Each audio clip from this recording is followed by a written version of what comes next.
წარმოვიდგინოთ წარმოუდგენელი. წარმოვიდგინოთ, რომ უკრაინამ მიიღო გადაწყვეტილება რეფერენდუმის გზით, ან რეფერენდუმის გარეშე, რადას გადაწყვეტილებით, პრეზიდენტ ზელენსკის გადაწყვეტილებით და იმის გამო, რომ მას ძალიან უჭირს და მას უკიდურესად უჭირს სასაკვირველია ფრონტის ხაზზე, მიიღო გადაწყვეტილება და დაუთმო რუსეთის ფედერაციას დონბასის ის ნაწილი, რომელსაც ახლა აკონტროლებს. გავიდა მისი შეიარაღებული ძალები. ეს საფუძველთა საფუძველი იქნება ომის დასრულებისა ამ ეტაპზე ყოველ შემთხვევაში.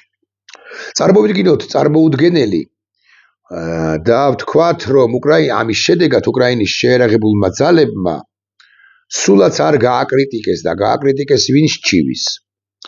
არ მიუტრიალდნენ ეს შეიარაღებული ძალები პრეზიდენტ ზელენსკის და უკრაინის ხელისუფლებას და მოკალათებულს კიევში და არ უთხრეს, რომ კი მარა დალოცვილებო, ამდენი ხნის განმავლობაში 4 წელია მიმდინარეობს ეს ომი. რისთვის ვიბრძოდით? კბილებით შევინარჩუნეთ ეს 5-6-7 დასახლებული პუნქტი, ქალაქები, სოფლები. ჩავაწვიდეთ ჩვენივე მეგობრები, ახლობლები, თანამებრძოლები მიწაში. ზოგი მათგანი სხედარი ვერც გამოვიტანეთ. ნახეთ ამდენი სისხლი, ამდენი უბედურება. ასე ვეკვეთეთ მტერს. მაგრამ წარმოვიდგინოთ, რომ ამას არ ეუბნება უკრაინის შეიარაღებული ძალების არც ერთი ჯარისკაცი პრეზიდენტ ზელენსკის. წარმოვიდგინოთ ისიც, რომ უკვე შემდგომ ეგრეთ წოდებული მშვიდობიანობის პერიოდში დაინიშნა საპრეზიდენტო არჩევნები, პრეზიდენტმა ზელენსკიმ საერთოდაც არ იყარა კენჭი საპრეზიდენტო არჩევნებში და გაიმარჯვა რომელიმე სხვა უკრაინელმა პატრიოტმა, მაგალითად გენერალმა ბუდანოვმა, გენერალმა ზალუჟნიმ, ან რომელიმე სამოქალაქო პირმა, კარგმა, რასაკვირველია. მაგრამ მშვიდობის ლიდერმა და არა ომის ლიდერმა, პრეზიდენტმა ზელენსკიმ, რომელიც აკითხარით, წარმოვიდგინოთ, რომ არც იღებს მონაწილეობას ამ არჩევნებში. წარმოვიდგინოთ კიდევ უფრო წარმოუდგენელი. რუსეთმა დნეპროპეტროვსკის, ოდესის, ზაპოროჟიეს, ხერსონის, ხარკოვის, სუმის, კიევის, ლვოვის მიმართულებით აღარანაირი შეტევა აღარ მიიტანა. ვიმეორებ, აღარ მიიტანა. ანუ პრეზიდენტმა პუტინმა შეასრულა ის პირობა, რომელიც გაცხადებული აქვს, უფრო ზუსტად აქვს თითქოს, რომ მე არ დავესხმები თავს დამოუკიდებელ დარჩენილ უკრაინას. ასეთი რამ არც უთქვამს პრინციპში არასოდეს, მაგრამ აი ხანდახან იმაზე ხო ლაპარაკობენ, რომ 5 რეგიონი ან 7 რეგიონი უნდათ, მაგრამ წარმოვიდგინოთ, რომ დანარჩენი 2 რეგიონიც ოდესისა და დნეპროპეტროვსკისა არ უნდა, ხარკოვისა ასევე. ჩავთვალოთ, რომ ასეა და არა თუ უკრაინაზე, არამედ ევროპაზეც არ მიიტანა არანაირი იერიში. სუვალკის ტელეფონზე, რომელიც მას აკავშირებს კალინინგრადის ოლქთან. წარმოვიდგინოთ, არ მიიტანა იერიში ესტონეთზე. და საერთოდაც დაწყდა ყველაფერი, დამშვიდდა, დაწყდარდა ყველას. ეს უნდა საბოლოო ჯამში, რომ ომი დასრულდეს. განა არა. წარმოვიდგინოთ ყველა წარმოუდგენელი სცენარი. არ მივაქციოთ ყურადღება იმასაც, რომ პრეზიდენტი პუტინი ომის დამნაშავეა. წარმოვიდგინოთ, რომ მან დააბრუნა ის 20-25,000 ბავშვი, რომელთა უმრავლესობაც ურალს იქით გადაასახლა. პატარები, რომლებიც ამასობაში იზრდებიან. 2 წლისანი ვინც იყვნენ, 6 წლისანი გახდნენ უკვე. 6 წლისანი ვინც იყვნენ, უკვე 10 წლისანი არიან. დააბრუნა 25,000 ბავშვი. დასავლეთს გაუწოდა თანამშრომლობის ხელი და ჯერ ამერიკის შეერთებული შტატებიდან, ვაშინგტონიდან მას ჩამოართვეს ხელი, უკვე შემდგომ ცალკეულმა ევროპულმა ქვეყნებმა მაგალითი გადამდებია. ჩამოართვა ასე მაგალითად არა მხოლოდ უნგრელმა ორბანმა, რომელიც მაღალი ალბათობით აღარ იქნება 2026 წლიდან, არამედ მაგალითად ფრანგმა მაკრონმაც, რომელიღაც ეტაპზე ბრიტანელმა სტარმერმაც, რომელიღაც ეტაპზე გერმანელმა ლიდერმაც და ასე შემდეგ და აი ესენი თუ ჩამოართვევენ ხელს, აბა ლუქსემბურგის ლიდერს თუ არ ვიცი დანიის ლიდერს ვინ შეეკითხება, მეთქი ასე ვიტყვი. ყველამ ჩამოართვა ხელი ბალტიისპირელების გარდა ალბათ, მაინც ასე უნდა ვთქვა, მაგრამ ოკეი, ბალტიისპირელებმა ჩამოართვეს ხელი და ყველაფერი დაწყდა, დამშვიდდა რუსეთი ვიღაცისთვის, ბიზნა ივანიშვილისთვის, ასე მაგალითად ოხრა კარგი ყოფილა, აღმოჩნდა, რომ კარგი ყოფილა. რომელიც არც არავის არ ესხმის თავს უმიზეზოდ და თუ მიზეზს პოულობს საბაბს, მერე კი მიწასთან ასწორებს ყველაფერს, მაგრამ ამიტომ მიზეზი და საბაბი არ უნდა მისცეს, გაიმარჯვა ამ ნარატივმა, როგორც ასეთმა. უკვე შემდგომ რას შვრება, რას აკეთებს მოსკოვი, FSB, კრემლი, პუტინი და ასე შემდეგ უახლოეს პირობითად 5 წელიწადში ან 4 წელიწადში. ის რასაკვირველია ცდილობს, რომ ის სანქციები, რომლებიც მას დაუწესეს, მოეხსნას რუსეთს. და ეს 1 და 2 კი არ არის, 3 და 4 სანქცია კი არ არის, ეს არის 1000 სანქცია ყველა მიმართულებით და სულაც არ გულისხმობ იმას კოკა-კოლა დაბრუნდება თუ არა მოსკოვში. ეს მეასეხარისხოვანია ალბათ. აქ არის ასაკვირველია პირველ ყოვლისა ენერგომატარებლები, ბუნებრივი აირი და ნავთობი.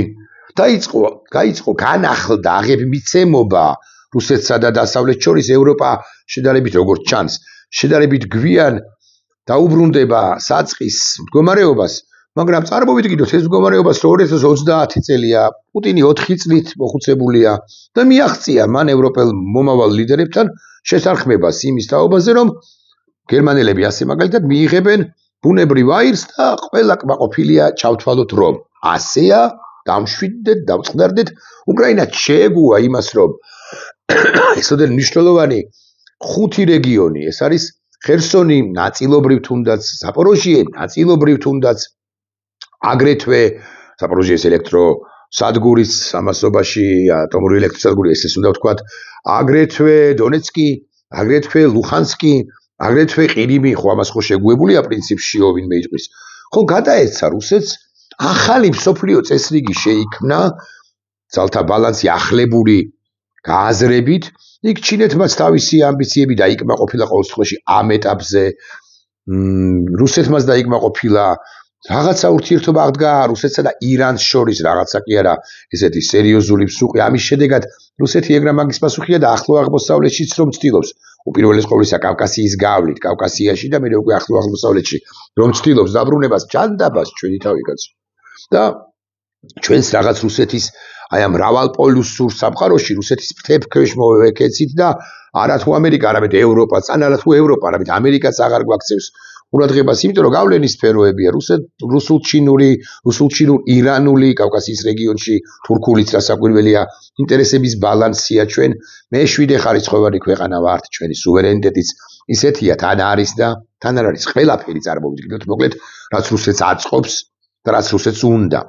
ოღონდ წარმოვიდგინოთ, რომ არის 20 წლიანი მშვიდობა.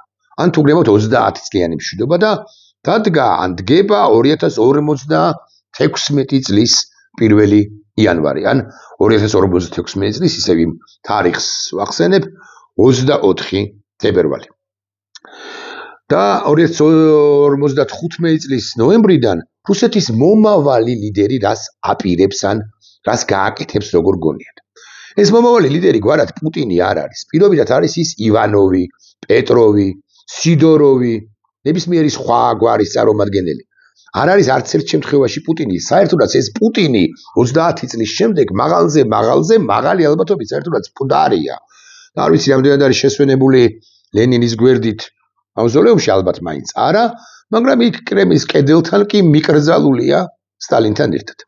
ტრამპიც აღარ არის ცოცხალი 30 წლის თავზე და ზელენსკი ან ცოცხალია, ან არა. 2056 წლის 1 იანვარი ან 24 თებერვალია და რა ვიცი, მე რა გითხრათ, ეხა ბლოგებს გავაკეთებ 30 წლის თავზე მე კითხვილი გამომივა, ალბათ. იმიტომ რომ 30 წლით დაბერებული ვიქნები, მაგრამ რატომაც არა, თუ ამის ჯანი მექნება 30 წლის თავზე 80 რაღაც 3-ის, თუ 82-ის, თუ 83-ის ვიქნები. 83 წლის ირაკლი დაბლიაშვილის ბლოგები საინტერესო მოსასმენი არ იქნება გარწმუნებული. ხო, მოკლედ როგორც არის და წარმოვიდგინოთ რა ხდება უკვე შემდგომ. კითხვა მაქვს. განა რუსეთი არ აცხადებს კი პრეტენზიას კონკრეტულად უკრაინაზე თუ ვილაპარაკებთ, უკრაინის დარჩენილ ნაწილზე 30 წლის თავზე, 30 წლის შემდეგ. არ უნდა დაგვავიწყდეს, რომ რუსეთი ამასობაში არის დესანქცირებული სახელმწიფო და რუსეთს აქვს დიდი რაოდენობით ფული ნავთობიდან, ბუნებრივი აირიდან, ძვირფასი მეტალებიდან, სხვა ენერგომატარებლებიდან და ასე შემდეგ და ნედლეულიდან და ასე შემდეგ. მოკლედ, ბევრად ძირბიდარი სახელმწიფოა ვიდრე არის ახლა ომის პირობებში და ან იყო ომამდე. რას აკეთებს მომავალი ლიდერი რუსეთისა, პირობითი გვარით პეტროვი. როგორ გონიათ? პეტროვი ისევე როგორც შენილი, შენარჩუნებული, გაძლიერებული 30 წლის განმავლობაში FSB მთელი ევროპის მასშტაბით ან იმ ქვეყნების მიმართულებით, სადამდეც მას ეს ხელი სწდება, 30 წლის განმავლობაში ატარებს სპეცოპერაციებს ჰიბრიდული ომისა. ცდილობს პოლონელ, ბალტიის სახელმწიფოებიდან ლატვიელ, ლიეტველ და ესტონურ საზოგადოებას, რომლებიც დამოუკიდებლები არიან განა არა, რუმინულ საზოგადოებას, ბულგარულს, უნგრულ საზოგადოებას, სერბეთის საზოგადოებას, ხორვატიის საზოგადოებას, რომელიმე ქვეყანა არ გამომრჩეს აღმოსავლეთ ევროპიდან, ეგ რა მაგის პასუხია ვარშავის პაქტში, ვინც იყო წევრიანებული თუ გაერთიანებული კარგახნით ადრე იმ სახელმწიფოებიდან, აგრეთვე ყოფილი საბჭოთა კავშირის რესპუბლიკებიდან, რომლებიც ღმერთმა უწყის როგორ მდგომარეობაში არიან, მაგრამ მაგალითად საქართველოში, აკეთებს სპეცოპერაციებს. ეს არის პირველ ყოვლისა ფსიქოლოგიური ზეწოლები საზოგადოებებზე და საზოგადოებებისთვის იმის დაჯერება, რომ ჩვენ ქართველებს, სომხებს, უკრაინელებს, ბელარუსებს, რუმინელებს, პოლონელებს, ლატვიელებს, მნიშვნელობა არ აქვს, ესპანელებსაც კი, ასე ვიტყვი, სად არის ესპანეთი შორს არის, მაგრამ მაინც არ შეუძლიათ სახელმწიფოს ან მით უფრო მძლავრი სახელმწიფოს შექმნა შენახვა პატრონობა და ის პეტროვი, ის ივანოვი თუ რაგვარიც არის მომავალი ლიდერი 30 წლის თავზე, რასაკვირველია აძლიერებს აი ამ ჰიბრიდულ ოპერაციებს, მაგალითად ლატვიის ან უკრაინაზე რო ვილაპარაკოთ კონკრეტულად უკრაინის წინააღმდეგ. და ის აპირებს რომ მოხდეს რეჟიმ ჩეინჯი ყველგან 30 წლის თავზე კვლავ ვიმეორებ. რატო ამბობ ესეო ბევრი თქვენგანი მეტყვის. რუსეთი ხო დემოკრატიული გახდება, რუსეთი დემოკრატიული არ გახდება მანამ, სანამ რუსეთი არ დამარცხდება. არ გასწორდება მიწასთან მეთქი, ასე ვიტყვი. სანამ რუსი ხალხი არ მიხვდება, რომ ამ იმპერიალისტური პოლიტიკის შედეგად რეალურად რუსეთი როგორც ქვეყანა დეზინტეგრაციულ პროცესშია და ინგრევა. როცა რუსი ხალხი არ მიხვდება, სანამ რუსი ხალხი არ მიხვდება, რომ დეზინტეგრაციული პროცესები განაპირობებს რუსეთის მარტივ გამრავლებად. დაშლას პირველ ყოვლისა კავკასიის რეგიონის გამოცალკავებას, მერე ძალიან დიდი რეგიონების გამოცალკავებას უშუალოდ რუსეთის ფედერაციიდან და ამის შედეგი, იმის მიზეზი უფრო ზუსტი რომ იყო, არის სწორედ ის იმპერიული პოლიტიკა, რომელიც რუსეთს არ დაუმთავრებია, არა მხოლოდ პუტინის პირობებში, თუ კუზნეცოვის, თუ რაგვარია, ივანოვი თუ პეტროვის პირობებში, არა მხოლოდ, არ ვიცი, ხრუშჩოვის პერიოდში თუ სტალინის პერიოდში, არამედ გაცილებით მანამადელი პერიოდიდან რუსეთი იმპერიულობას ცდილობდა სულ და აი ბოლო არის რუსეთის დამარცხება და სანამ არ მიხვდებიან რუსები, რომ სწორედ იმპერიულობა განაპირობებს მის წინააღმდეგ მთელი მსოფლიოს შეკვრას და მთელი მსოფლიოს მიერ მისი დამარცხების მცდელობას, მანამდე ეს ყველაფერი იქნება და არც მოხდეს, მაგრამ ჩვენ ამ თემაზე არ ვლაპარაკობთ. ჩვენ ვლაპარაკობთ ერთიან რუსეთზე ახლა 30 წლის თავზე 2056 წელს რას აპირებს ის და კვლავ ვიმეორებ ჰიბრიდული ოპერაციებით უკლებლივ ყველა საზოგადოებაში ბზარის გაჩენას და ამ ველიკაია რასიას რუსკი მირის საზღვრების ვირტუალური საზღვრების მერქი ასე ვიტყვი, მაგრამ ესე კონცეპტუალური ან კულტუროლოგიური თუ გნებავთ ესე ფსევდოკულტუროლოგიური საზღვრების გაფართოებას, იქ ანკლავების შექმნას, ლატვიაში ისედაც შექმნილი აქვს, ავსტრიაში და შუაშიაო ვინმე მეტყვის, მაგრამ რატომაც არა გერმანიაში მოსყიდვას ცალკეული დეპუტაციისა გერმანიაში, ავსტრიაში, პოლონეთში, ჩეხეთში, მანამდე ჩეხეთი და სლოვაკეთი გამორჩა, ეხლა მივხვდი და ასე შემდეგ, რომ მისი იმპერიულობა იყოს გაფართოებული და 2056 წლის 24 თებერვალს მომავალი პრეზიდენტი, პირობითი გვარით ივანოვი, მიიღებს გადაწყვეტილებას, რატომაც არა, მოდი დავესხათ თავს კიევს ხელახლა და მოდი კიევი, რომელიც ისტორიული ბრჭყალებში რუსული ქალაქია, დავაბრუნოთ მშობლიურ წიაღში. ზუსტად ისე, როგორც ყირიმი, დონეცკი, ლუჰანსკი,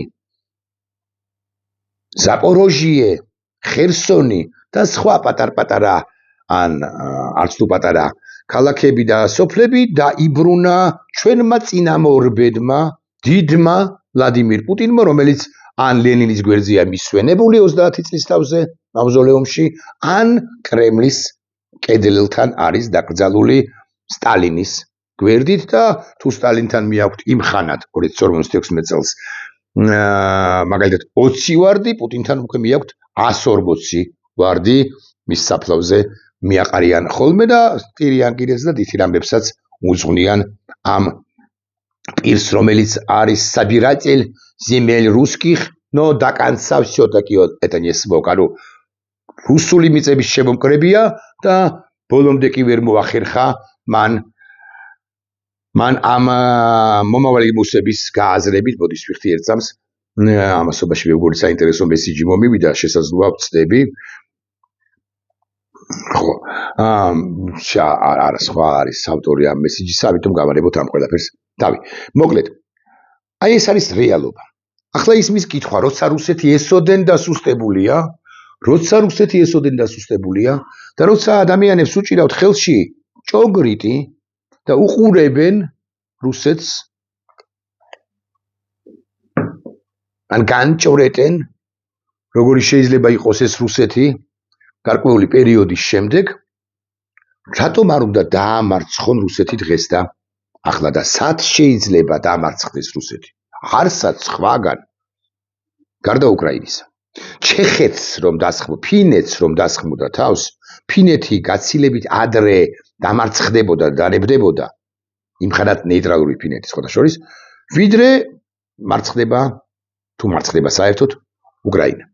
არ მარცხდება ხოლმე. ნებისმიერი სხვა ევროპული სახელმწიფო, პოლონეთი, რომელიც უმძლავრესია, ფინეთზე მძლავრია. პოლონეთს რომ დასხმოდა თავს, იმიტომაც რომ პოლონეთი უკრაინაზე პატარაა ფართობით, მაგრამ იმიტომაც მათ შორის რომ გარკვეულზე მაღალი ალბათობით ნატო ვერ გადაწყვეტდა პოლონეთის თავდაცვას და დაცვას, პოლონეთი ესე მარტო ერთ-ერთზე რუსეთთან დამარცხდებოდა, რასაკვირველია, გაცილებით ადრე, ვიდრე უკრაინა მარცხდება თუ დამარცხდება, ოღონდ უკრაინა არ დამარცხდება. ახლა ისმის კითხვა კიდევ უბრუნდები, რატომ უნდა გადავდოთ მომავლისათვის რუსეთის დამარცხება, როცა შეიძლება რუსეთი დამარცხეს დღეს და ახლა რატომ უნდა გადასდოს ცივილიზებულმა სამყარომ დამოუკიდებლად იმისა რა არგუმენტები აქვს, ასე მაგალითად პრეზიდენტ ტრამპს. არგუმენტები აქვს პრეზიდენტ ტრამპს, თუ მთლად გულახდილები ვიქნებით, რუსეთი ისეთი გაავებულიაო, ამბობს, რომ რუსეთი ხვალზე წაიღებს ამ დონბასს და ამიტომ ვიდრე მომკვდარა დამატებით რაღაც პირობითად 50,000 კაცი, მოდი ახლავე დაუთმეთ, რომ ეს 50,000 კაცი მაინც გადავარჩინოთ. არის არგუმენტი. მაგრამ ამის პასუხი თავად რევას შალვაზე ერისთავს, თავად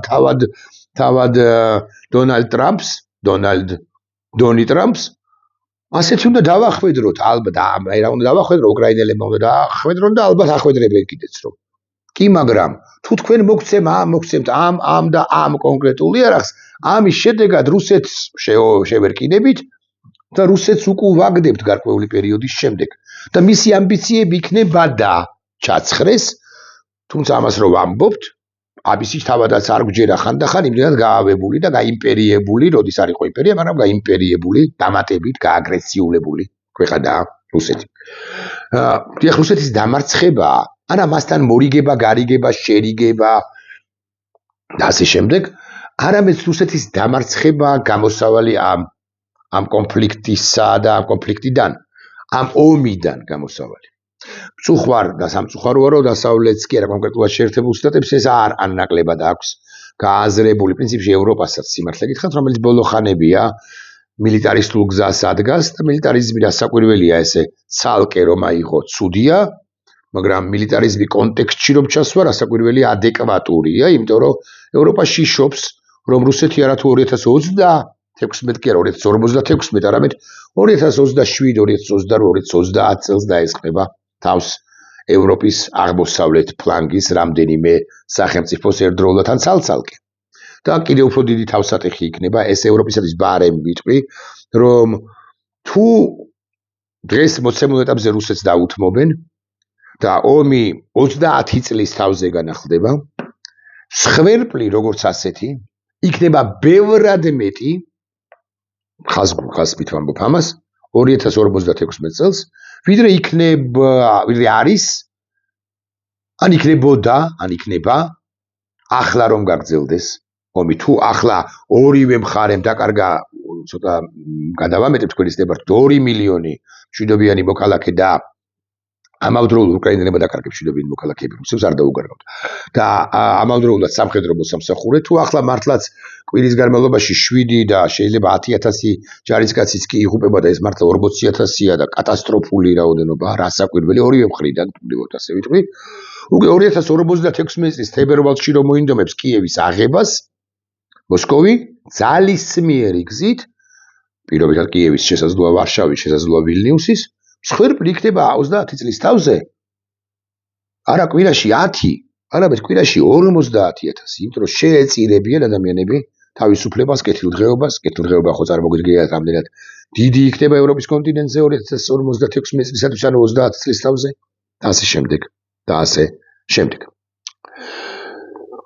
ეს არის სათქმელი. ამიტომ შვილების თაობას დაუტოვა ომი, ექსპორტი ომისა მოახდინა 30 წლის თავზე, მე მგონი რომ ცოტა არასწორიც არის, მით უფრო მაშინ, როდესაც ჯერაც გააქვს შენ შესაძლებლობა წინააღმდეგობის გაწევისა და ყველა რესურსი, რომელიც დასავლეთს აქვს, ევროპას აქვს, ამერიკას აქვს, რუსეთის წინააღმდეგ არ გამოუყენებიათ. მე მესმის რომ მათ უნდა გადაინახონ იარაღის მნიშვნელოვანი ნაწილი იმისთვის, იმ შავი დღისათვის, როცა უკრაინას მოითავებს რუსეთი და მათაც დაეწყნება თავს.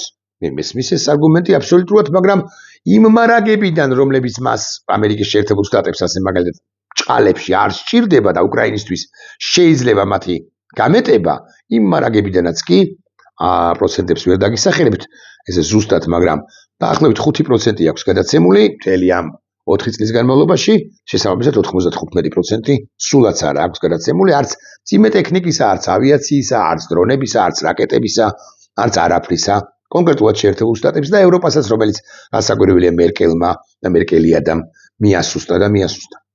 არ დაგავიწყდეთ ასევე ისიც, რომ ჰიბრიდული ომები 30 წლის განმავლობაში გაგრძელდება ყველა მოწყვლადი საზოგადოების წინააღმდეგ და არ დაგავიწყდეთ ისიც, რომ ჰიბრიდული ომები და ჰიბრიდული ომების არაკონვენციური ელემენტებით თუ არაკონვენციური შეტევებით ჰიბრიდული ომისა რუსეთი აღწევდა და მომავალშიც მიაღწევს მიზნებს მით უფრო დესანქცირებული სანქციებისაგან თავდაღწეული რუსეთი.